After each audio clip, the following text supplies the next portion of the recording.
If you look at Chicago real estate right now, it's literally being clapped. This is one of the worst commercial real estate markets in the world. Not really that surprising when the nickname is Chirac, and there's a bunch of shootings, a bunch of robberies, and a bunch of shoplifting. This isn't really the place where you want to launch a startup or a company. And if you're in America, there's so many other better cities for you to go to for business. Now, if you check out this, Illinois Realtors are planning a whopping $1 million campaign against the transfer tax increase. I'm not even sure what in the world Chicago is thinking for implementing this Bring Chicago Home property tax. This is a very expensive property tax and basically just killed the one thing Chicago had left, which is the commercial office sector. If you go to Chicago right now, you see that it has a lot of really big buildings, lots of beautiful skyscrapers, and one of the most diverse real estate markets in the world. This is the home of one of the stock markets out there where they process data. You also got the Cabot over there. You also previously had Citadel and Ken Griffin. You also have a lot of financial companies here. But now a lot of these companies are leaving. Commercial real estate in Chicago is down the dumps. You have buildings selling for a negative 89% off. Commercial real estate in Chicago is one of the worst in the world. And the property tax is the second most expensive in the United States. And now you have Mayor Brandon Johnson wanting to put a massive real estate transfer tax. In reality, it's actually a commercial property tax because most of the transactions now in Chicago are no longer homes. It's mostly going to be commercial real estate. Now, let me tell you guys why this is bad. Chicago is in no position to tax buyers more when they're buying a building. In fact, it should be the other way around. Chicago should be increasing incentives for people to invest in the Chicago real estate market, not tax them more, because now it's a massive turnoff.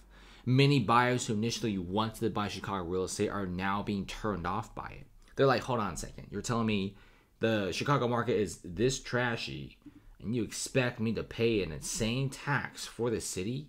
Just have an opportunity to purchase the building? You wish. I'm taking my money elsewhere. This is exactly what's happening. In fact, many property prices, especially the residential sector in Chicago, prices are dropping like a rock. I mean, where else do you guys see a straight up downtown 3,500 square feet condo, absolutely beautiful, for just $4 million bucks? I know I might sound a little bit snobby when I say $4 million bucks isn't a lot, but when you go to other tier 1 cities like Manhattan, go to Toronto, London, go to Singapore, Shanghai to Hong Kong, almost 4,000 square feet isn't going to cost you 4.3. It's going to cost you about 10 to 20 million bucks, and maybe even more, especially a downtown region. So you kind of see the reason why, and they're not selling this for 4.3 million, probably half price at 2. And when you add in this transfer tax, it basically just kills out the whole entire real estate industry.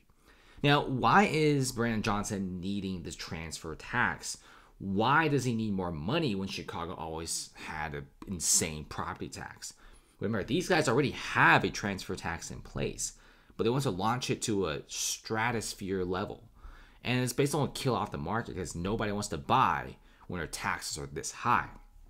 Check this out.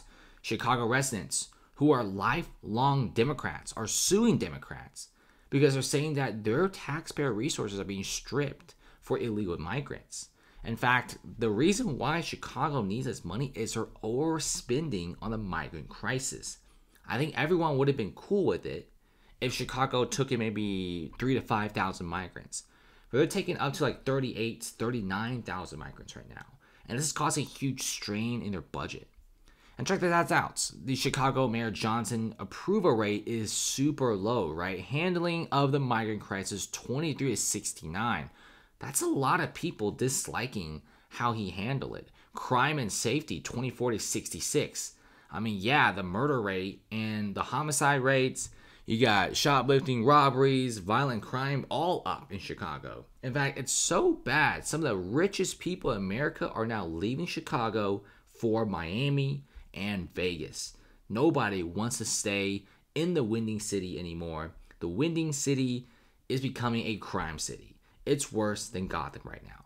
And if you look into the transfer tax, it is a great way to just simply take out the real estate market with this transfer tax. Like I said, Chicago's in no position to tax buyers right now. It is a buyer's market. And in fact, if you want Chicago real estate to rebound, you might as well add in some incentive.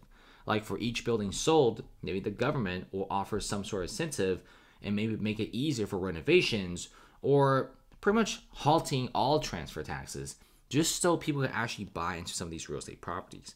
But I think Chicago is long gone. Property prices have truly collapsed. This is one of the worst real estate markets in the world. Thanks for watching, guys. Comment below and subscribe for more.